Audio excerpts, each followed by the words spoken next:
Soy Fernando Díaz Villanueva, hoy es 16 de enero de 2017 y esto es La Contracrónica.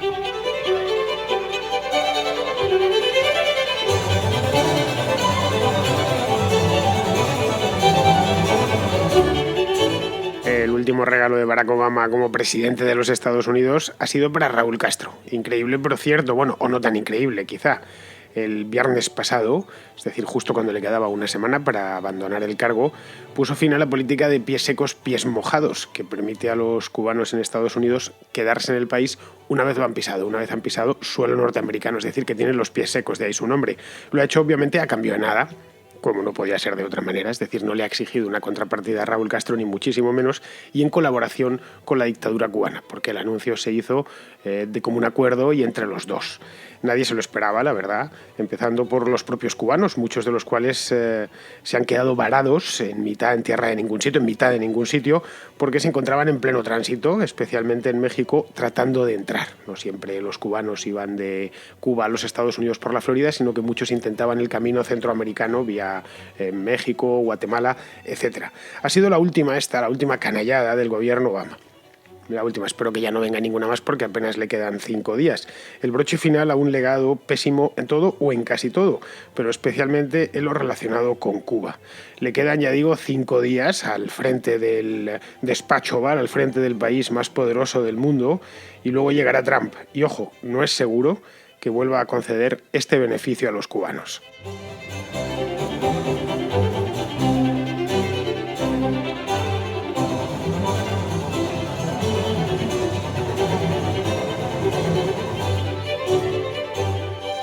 Esto de cargárselo de pies secos, pies mojados, no sé si ha sido lo último o lo penúltimo que va a firmar Obama antes de abandonar la presidencia. No tengo ni idea, que lo mismo nos sorprende y esta semana nos suelta 2 o 3 canalladitas más como esta de Cuba o la de la semana anterior con Israel. Pero bueno, la cuestión es que este cretino tenía su último palo en el peor sentido de la palabra, reservado para los cubanos, que hasta el viernes pasado, es decir, hasta hace solo 3 días, disfrutaban de un estatus especial migratorio.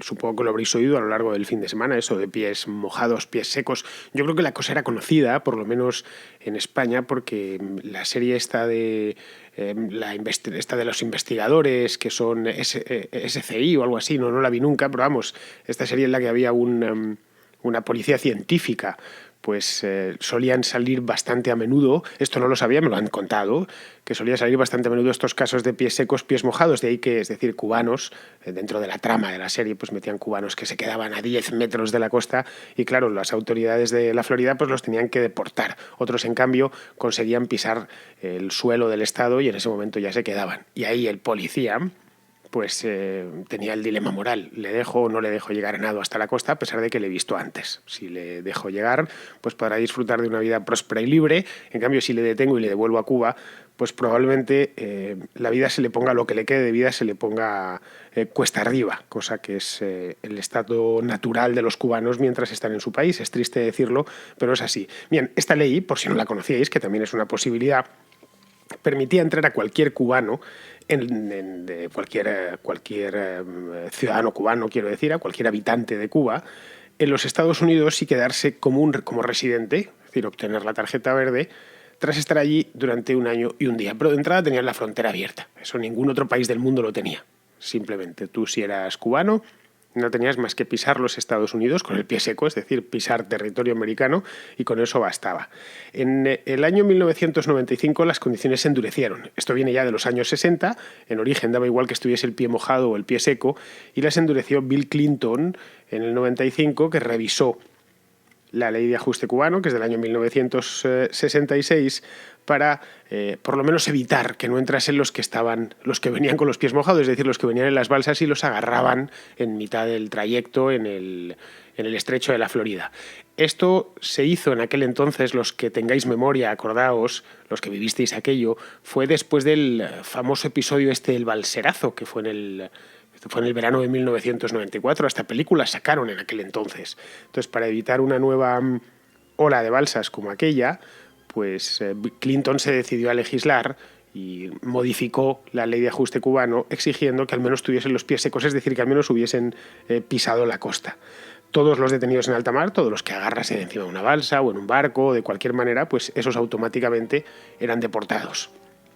Simplemente diréis, ¿y eso por qué lo hizo? Bueno, lo hizo por esta razón, nada más. Y también porque Bill Clinton, para que no nos vamos a engañar, pues trató demasiado bien, no tan bien como Obama, desde luego, a la dictadura cubana. No quiero traer, se me escaparía del tema, la historia del niño de Eliancito, del niño Elian, que fue vergonzosa, de eso hace ya un montón de años. De hecho, ahora a raíz de que murió Fidel Castro estuve viendo un vídeo de Elian, que ya es un pollancón, ya es muy mayor, debe ser un tipo pues de 20 y tantos años, por lo menos, es castrista a muerte. Claro, a este hombre pues no le habrá faltado absolutamente de nada porque fue un elemento fundamental en la propaganda castrista ha sido durante todos estos años, ¿no?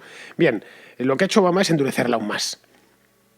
Simplemente a cualquier cubano que tenga los pies secos, los pies mojados o los pies un poquito mojados, un poquito secos, se le deporta de cualquier manera. Es decir, a partir del viernes o desde el viernes, solo los cubanos que entren legalmente en los Estados Unidos podrán acogerse a la ley de ajuste cubano del año 66.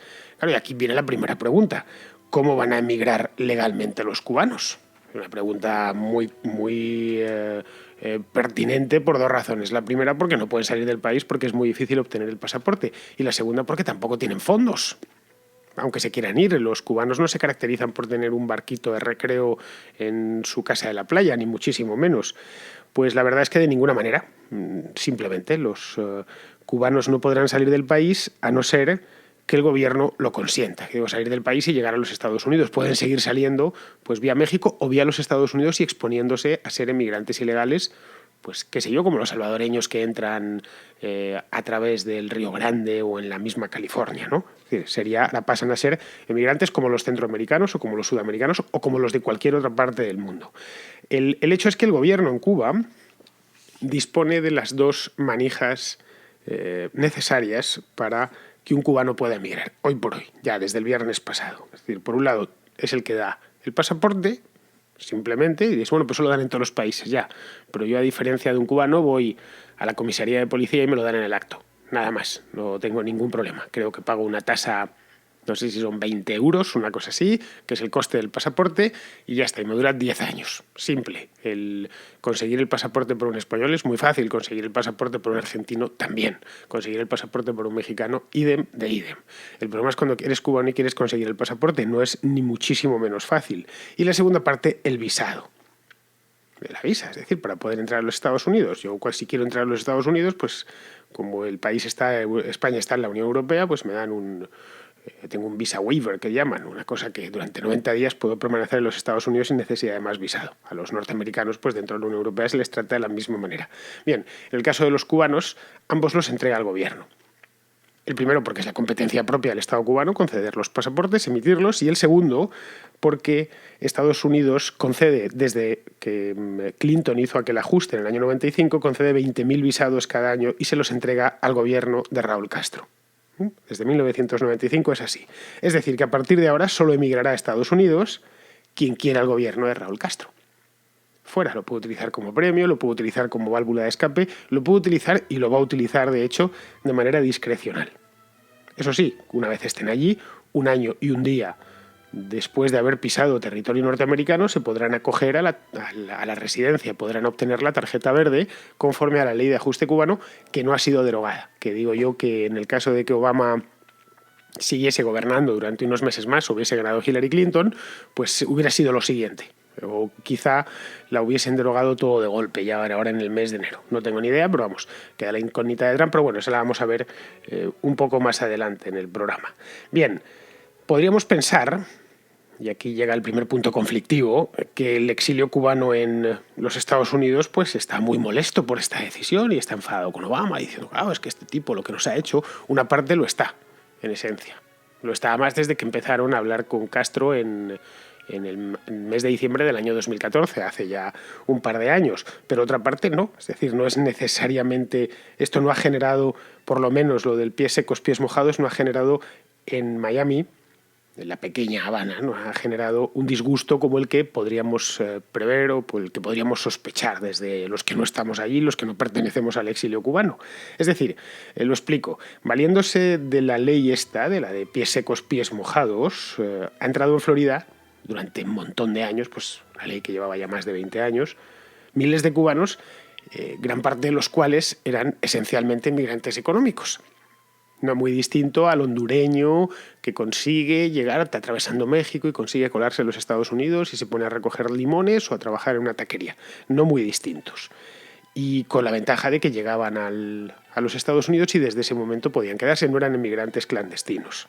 Esto, como es lógico, ha generado a lo largo de los años cierto rechazo en la comunidad hispana del sur de la Florida, que está formada por cubanos, sí, pero también pues, por venezolanos, por hondureños, por guatemaltecos, por salvadoreños y un larguísimo etcétera. Bien, ellos a fin de cuentas no lo tuvieron tan fácil. Y muchos continúan como clandestinos en los Estados Unidos una vez han entrado, pues años después de haber realizado esa entrada. Esa es la realidad. Y si lo hablas con alguno te dice, bueno, es que yo llegué aquí en el año 2009 y todavía sigo huyendo casi de la policía. Es cierto que una vez has entrado y si no te metes en follones en los Estados Unidos es difícil que te deporten, nadie te va a molestar, pagas tus impuestos, tienes tu número de la Seguridad Social y nadie te incordia, pero siguen como clandestinos y ahora además tienen la espada de Damocles encima porque Donald Trump ha dicho que les va a echar. Bien, esto ha hecho que esta medida para gran parte, o una parte, es decir, no sé en qué medida será, pero esta medida a cierta parte del exilio cubano no le ha parecido mal. Y es la razón que nos explica que Donald Trump no haya dicho esta boca es mía. O que incluso medios del exilio cubano, como el Nuevo Herald, por ejemplo, pues en su editorial hiciesen uno de estos editoriales slalom, que sí que estoy a favor, que bueno, pero también en contra, es decir, que no querían posicionarse porque sabían que entre sus lectores esta medida no tenía ni muchísimo menos, ni de lejos, igual que otras sí encuentran eco completo en el 100% de la audiencia, en esta no ha sido así.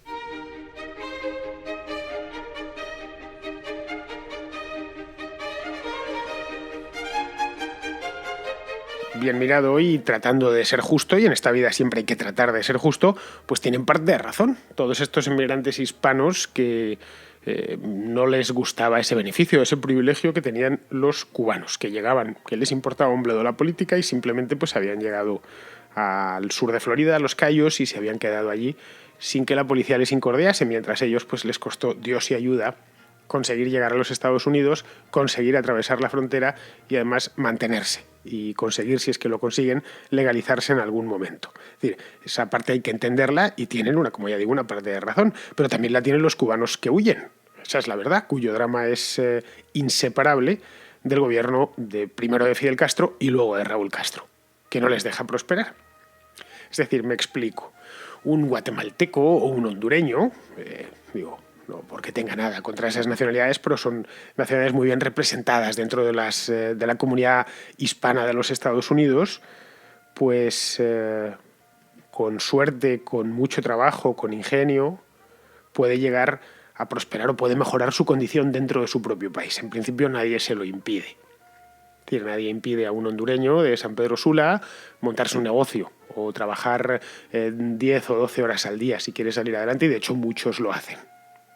Pero es que en Cuba, un cubano no puede hacerlo. Es pobre por decreto, caramba.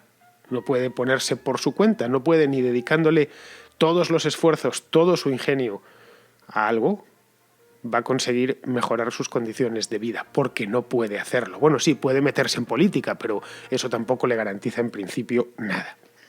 Es así. Entonces, aquí hay que ver las dos partes. Yo no sé, la verdad, en cuál de las dos ponerme. A mí el corazón, desde luego, me inclina hacia la de los cubanos, claramente. Porque solo imaginadlo. Haber nacido, haber tenido la mala suerte, eso sí es mala suerte, de nacer en un país que no te deja ser tú mismo, que no te deja prosperar en la vida, que no te deja mejorar tus condiciones de vida ni poderle ofrecer a tus hijos un futuro mejor.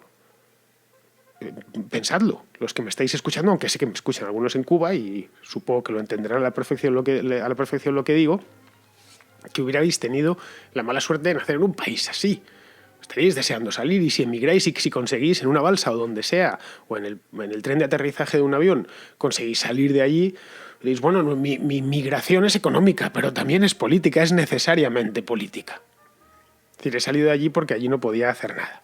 Bien, aparte de esto, que como ya digo, no hay un acuerdo completo entre el exilio cubano, ni siquiera entre los que se dicen o luchan contra el castrismo y critican el castrismo abiertamente en el extranjero, esta decisión de Obama de acabar con lo de pies secos, pies mojados era una de las partes. No se ha limitado exclusivamente a eso.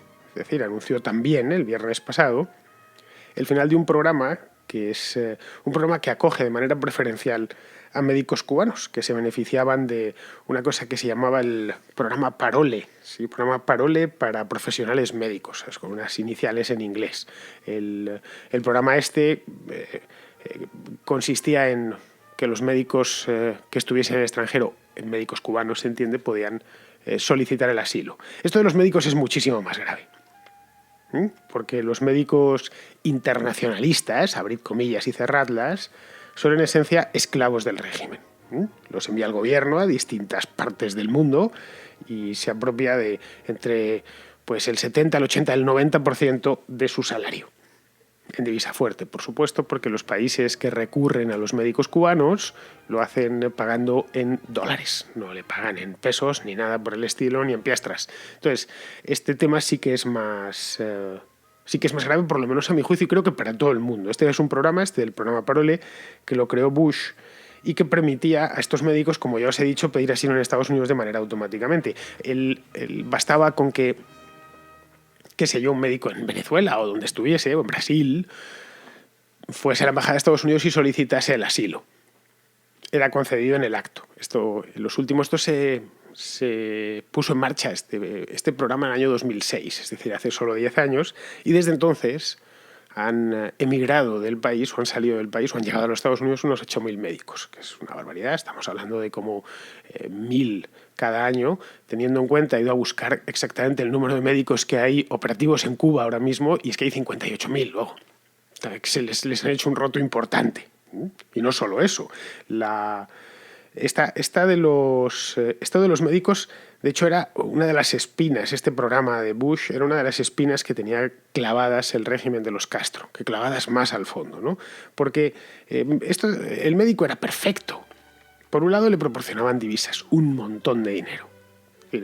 La exportación de servicios médicos era uno de los mejores negocios que había. Teniendo en cuenta, he estado mirando cuánto cobraban médicos por ahí y me he encontrado en 14,5, un gran periódico, por cierto, sobre temas de Cuba, 14,5.com, he encontrado cuánto cobraban en Brasil. Bueno, pues se les pagaba por médico, eran $3.300. Con que el Estado cubano se quedase con $3.000 mensuales, pues calculad. Y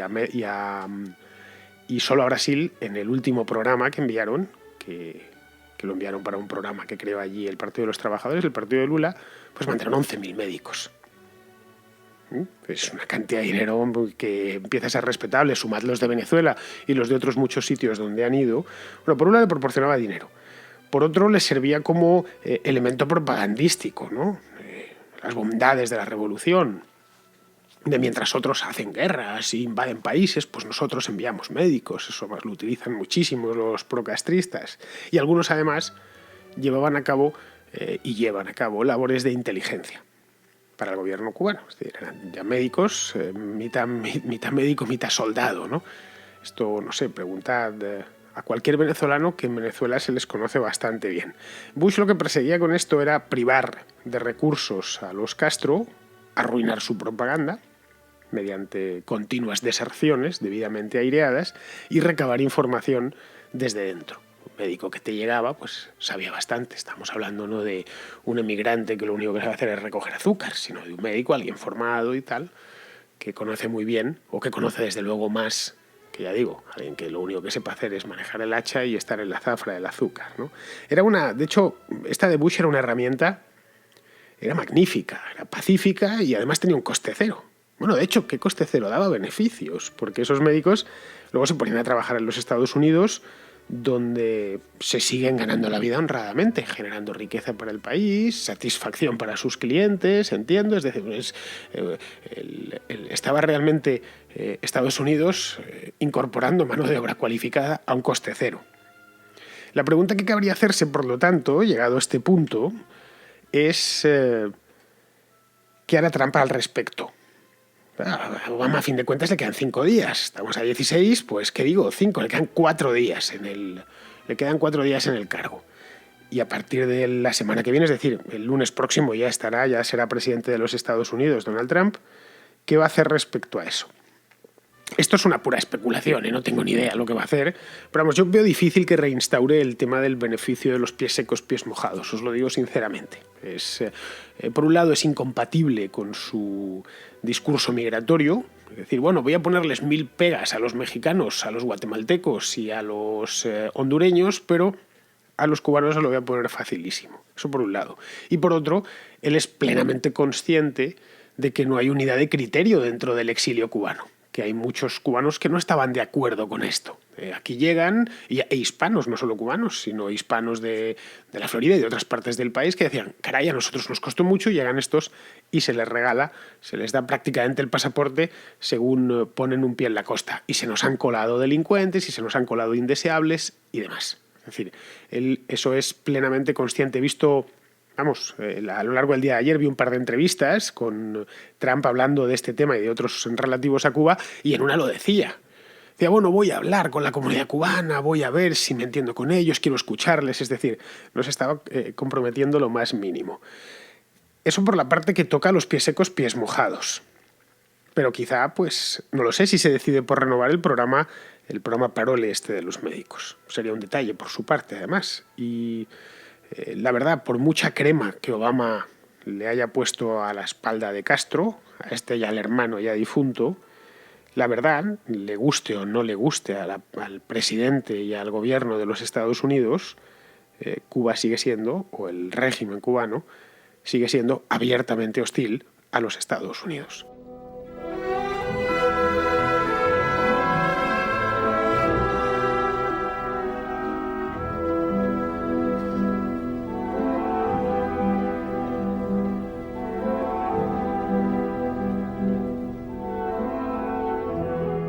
Arrastró un mensaje desde hace 2 días, desde la contraportada del sábado, de Avelino Ornelas de Caracas, de Venezuela. Es sobre un libro. Entonces no lo he podido dar en la contraportada, no lo pude dar tampoco ayer porque me quedé sin tiempo y hoy ya me he reservado 10 minutillos para poder hablar de él.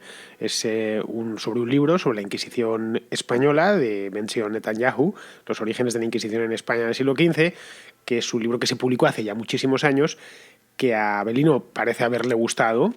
Me lo comenta y tal y cual. Bueno, yo creo que lo mejor antes de entrar porque tengo ya preparada aquí todas las herramientas, toda la ferretería la tengo preparada encima de la mesa, y mejor vamos a escucharle primero a él y luego yo ya paso y comento la jugada. El libro que me gustaría recomendar, Los orígenes de la Inquisición en España del siglo XV. Es un libro extenso, bastante duro por el tema que trata. Está escrito por un historiador que admiro, es Benzion Netanyahu, y el libro está dedicado a su hijo Jonathan, quien cayó dirigiendo el comando del famoso rescate en Entebbe. Es también el hermano del primer ministro Benjamin Netanyahu. Es un libro interesante y uno de mis favoritos. Gracias, Fernando. Saludos. Editorial Crítica, por cierto. Efectivamente, Avelino, es un libro editado por la editorial Crítica, pero que es poco menos que imposible encontrarlo hoy. Por lo menos en lengua española. Está editado también en inglés, pero vamos, en lengua española se editó por Crítica en el año 1999. En aquel entonces, o no sé si fue en el 2000 ya, lo leí yo. En aquel entonces me gustaba leer sobre temas relativos al siglo XIV, XV y XVI de la historia de España. De ahí salió, entre otros, los libros que escribí sobre los reyes católicos, poco después, en el año 2001. Y bueno, es un libro que me lo leí porque además la figura en sí de Netanyahu, sobre todo la del hermano, más que la de Benjamín, la de Yoni Netanyahu, que es un héroe israelí que murió en la operación Entebbe en el 76, pues me llamaba la atención. Estuve leyendo el libro, es un libro grueso, es un estudio muy concienzudo, parece que le dedicó años Benzion Netanyahu a este estudio, lo cual le honra, consultando además fuentes a las que los historiadores españoles o los historiadores británicos no suelen tener acceso porque no conocen el hebreo, y es un libro que estaba bien. Ahora, el libro a mi juicio no es bueno. He tenido que ir a repasarlo, incluso alguna de las cosas. No es bueno a pesar de que fue muy celebrado en su momento. La tesis de Netanyahu en este libro, de los orígenes de la Inquisición en España, es que lo único que movió, o lo principal que movió a los reyes católicos para crear la Inquisición, no para expulsar a los judíos, él no habla de la expulsión de los judíos, sino de lo que se creó después, la Inquisición como supongo que ya sabréis tú, desde luego, Abelino, si has leído el libro lo tienes que saber a la fuerza, no se creó para perseguir judíos. Desde 1492 en España dejó de haber judíos oficialmente, se les había expulsado a todos. Lo que quedaban era judaizantes, es decir, falsos cristianos, judíos que se habían convertido al cristianismo solo de boquilla, pero seguían practicando la fe de sus ancestros y la suya propia a escondidas. Eso se le llamaba, en la terminología de la época, se le llamaba judaizante. Bien, pues según la tesis de Ben-Zion Netanyahu, lo que hace a los reyes católicos crear la Inquisición, el tribunal de la Inquisición, es destruir y saquear a los judaizantes, a los judeoconversos. Por puro racismo, además, simplemente. Su idea era, tengo una comunidad aquí de gente que se ha ido convirtiendo a lo largo del último siglo, porque las conversiones al cristianismo empiezan mucho antes de la expulsión, desde finales del siglo XIV, a raíz de unos pogromos que hubo muy graves en la Castilla de la época, en 1391, si mal no recuerdo, empezaron muchas grandes comunidades a convertirse, que no les compensaba seguir siendo judíos porque no tenían más que problemas. Ahí, por cierto, tengo una contrahistoria de hace unos meses que hablo precisamente no de esto, sino de la expulsión de los judíos, y comento este tema de los pogromos y de cómo se les complicó la vida a los judíos a partir del siglo XIV en España. No solo aquí en España, se les complicó en esencia en prácticamente toda Europa, porque buena parte de los europeos de la época les culparon de todas las desgracias, entre ellas las de la peste negra, que había sido a mediados del siglo XIV. Bueno, esa es la tesis de la que parte. Los reyes católicos eran unos racistas y entonces querían destruir a esa comunidad de judeoconversos. Bien, la tesis del libro parte de ahí y a partir de ahí construye el resto. Según Netanyahu, además, estos judeoconversos su conversión había sido sincerísima y eran verdaderos cristianos. Tanto los que llevaban un siglo convertidos y eran ya incluso nietos de cristianos, como los que acababan de convertirse a raíz del decreto de expulsión. Y una vez hecho esto, cuando ya acabaron con los judeoconversos y los aniquilaron y los exterminaron y los destruyeron, por racistas, pues pasaron con los protestantes y pasaron con los moriscos. Entonces, básicamente, aunque él se centra en el siglo XV, Ben-Zion Netanyahu viene a decir eso. Yo personalmente creo que el trabajo hace bastantes aguas, siendo un trabajo muy bien documentado, muy bien escrito y muy bien trabajado, un trabajo histórico en serio, de primera. Pero, a ver, vamos a plantearnos algunas preguntas. Si los reyes católicos hubieran querido destruir esa comunidad, pues la verdad es que lo hubieran podido hacer sin necesidad de crear la Inquisición. Plantéatelo así. Disponían del poder para hacerlo. No les hacía falta un tribunal especial, ni muchísimo menos. Luego, hay más elementos que te hacen levantar la sospecha. No sé, las fuentes, por ejemplo, nos dicen que el tribunal, que la Suprema de la Inquisición, le ponía un cuidado extremo en investigar cada caso, que además no eran tan numerosos. Es decir, aunque nos parezca mentira, siempre hablamos de la Inquisición, no, bueno, que ellos estaban matando todo el día, todas horas estaban quemando a alguien. A ver, en 350 años que duró la Inquisición española, insisto lo de española porque antes hubo otro tipo de inquisiciones, es decir, de hecho la española fue la última en llegar. Durante la Edad Media España no tuvo Inquisición cuando era una cosa relativamente común en otros lugares de Europa. Se dictaron durante esos 350 años unas 5.000 condenas a muerte. Es decir, condenas, no ejecuciones. Muchas eran ejecuciones simplemente en efigie. Porque no le encontraban o porque se había ido por lo que fuese, se quemaba una efigie del condenado. Estamos hablando de 1.500 condenas cada siglo. Estos son datos de Geoffrey Parker, ¿eh? No estoy hablando de una cosa que me he encontrado por ahí ni nada por el estilo. Volviendo a la idea o a lo que apuntaba antes de la investigación, si se daban tan pocas condenas a muerte, es básicamente porque el Tribunal de la Inquisición investigaba mucho. De hecho, daba mayores garantías procesales que otros tribunales. Y de hecho mataba menos que los tribunales civiles, por ejemplo. Para que te hagas una idea, estos son datos reales. En la noche de San Bartolomé, la famosa matanza de San Bartolomé, que tuvo lugar en agosto de 1572 para unificar Francia religiosamente, porque tenían un problema con los hugonotes, con los protestantes locales, esa misma noche murieron 3.000 protestantes, solo en una noche. Y te estoy hablando de que en 350 años hubo 5.000 condenas a muerte.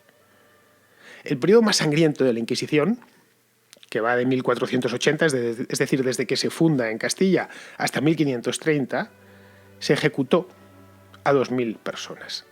Estos son datos, porque además lo llevaban todo muy bien medido y muy bien calculado y lo apuntaban todo con extremo detalle y siendo muy cuidadosos. Caray, medio siglo estamos hablando. Es decir, lo que me da un promedio de 40 al año. Y dices, bueno, es un disparate, por supuesto que lo es. Es como era un disparate quemar brujas. Y en Alemania, durante la Edad Media y la Edad Moderna, debieron quemar como 50 o 60.000 brujas en lo que era el Sacro Imperio Romano Germánico. Claro, el mundo medieval y el mundo del siglo XV era un mundo tremendamente salvaje. Claro, no podemos juzgarlo con los parámetros de nuestra era ni medirlo con las reglas de nuestro tiempo, sino con las del tiempo de entonces. Y luego hay un dato, Avelino, que desmonta, yo creo, la tesis, la desmonta de un golpe. ¿Vale? Es un dato, por cierto, que da el propio autor. Dice que en España, y esto he ido a mirarlo personalmente, dice que en España había 600.000 conversos, 600.000 judíos, hijos o directamente que se habían convertido ellos. Y que se abrieron 35.000 procesos.